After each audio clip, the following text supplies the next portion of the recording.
Welcome back to another We Ourselves video. Today I want to talk about the 6th episode of the Ahsoka series entitled Far, Far Away. The episode opens up with Ahsoka and Huyang riding inside the space well to a galaxy far, far away. While they wait inside their ship, they talk about Sabine, and Ahsoka reveals that Sabine went along willingly with Baylan.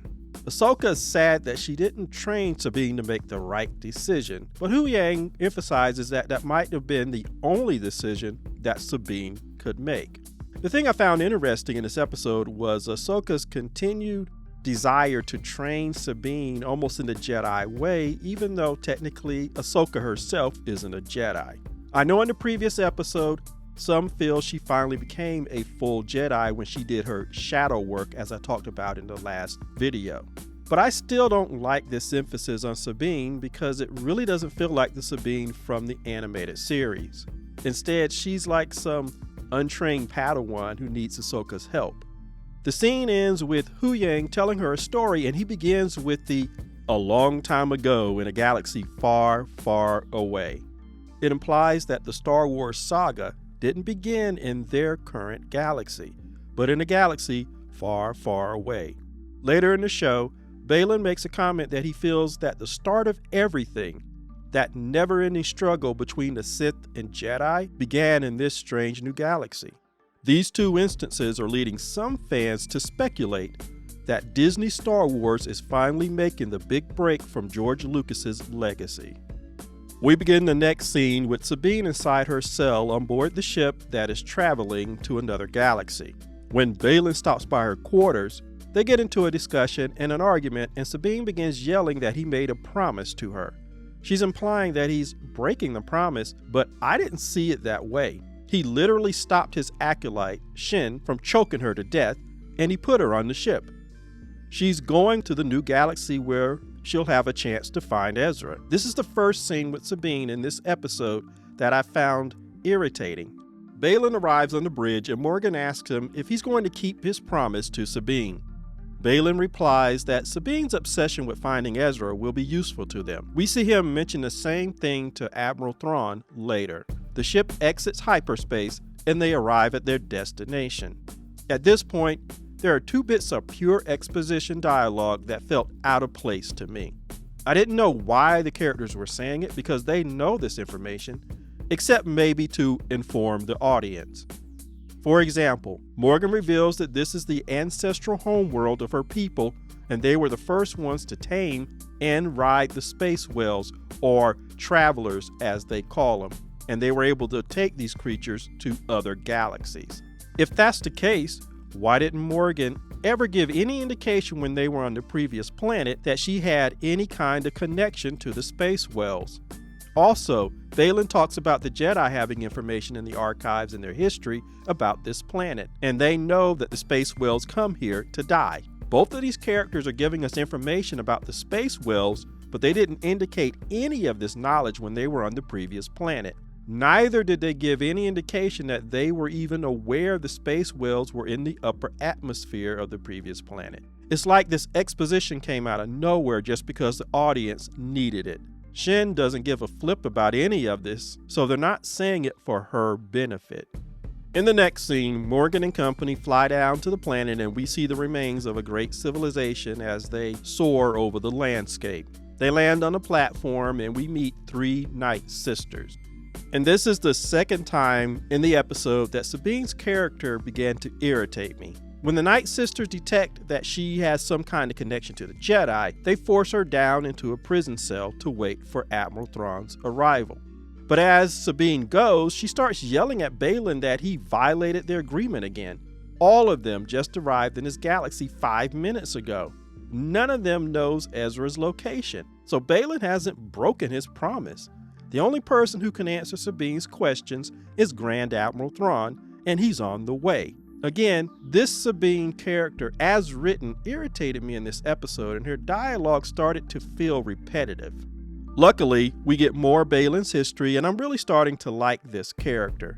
I also feel this is going to be the new version of the Disney Star Wars Force users going forward, particularly if they stay in this new galaxy. In this scene, Baylan mentions that he can sense the beginning of the Jedi and Sith. Next, we have a quick scene where Sabine thinks she's using the Force because the walls start to shake. But of course, this is the big entrance of Grand Admiral Thrawn. Of everything in this episode, except for the reintroduction of Ezra Bridger, I actually liked Grand Admiral Thrawn's scenes the best. And I love how they reminded us how large a Star Destroyer truly is. And this scene was reminiscent of the scenes in Rogue One. I even love Thrawn's symbol on the bottom of the ship's hull. And I like the new Stormtroopers. And speaking of the Stormtroopers, we get this galaxy's version of a Captain Phasma type character. I hope Dave Filoni uses this character better than the sequel movies used the actual Captain Phasma. Also, the Stormtroopers are that golden 25% different from the original Stormtroopers and from J.J. Abrams' First Order Troopers and the Sith Troopers. So obviously, these are going to be a new toy line in the stores just in time for the holiday shopping season. The creature Sabine rides later is going to be sold separately from the new Sabine action figure, and probably come with an accessory survival pack. But getting back to the episode, it was nice to see that Admiral Thrawn remembers Sabine, of course, from their encounters in the Rebels series. And if you watch my previous videos, you would know that one of my problems with this show is that it inserted Ahsoka into a storyline that was never hers. Sabine, Hera, Ezra, and all the other Rebel characters have a personal grudge and history with Thrawn. Ahsoka was never part of that, and if they hadn't included her in the beginning, I don't think viewers would have missed her in this episode. And that's dangerous for a series about Ahsoka. It was good that Thrawn remembered Sabine, and we also now understand why they wrote Sabine so irritating in the first two scenes. They wanted to juxtapose Thrawn's willingness to help her as opposed to Baylan's breaking his promise, even though, as I mentioned, Baylan never broke his promise. And obviously, we know that Thrawn is up to something. He has ulterior motives here. Sabine rides off and gets attacked by a band of marauders. The beginning of this fight irritated me again because Sabine stumbles around. It's only when she gets kicked on her butt that she finally takes out the lightsaber and goes to town. This is how she should have been fighting from the first episode because she's already been trained and has experience. We cut between Baylan and Shin following Sabine with an order from Thrawn to kill her and Ezra if Sabine finds him. Meanwhile, back at the temple, we see stormtroopers loading what look like coffins into the Star Destroyer.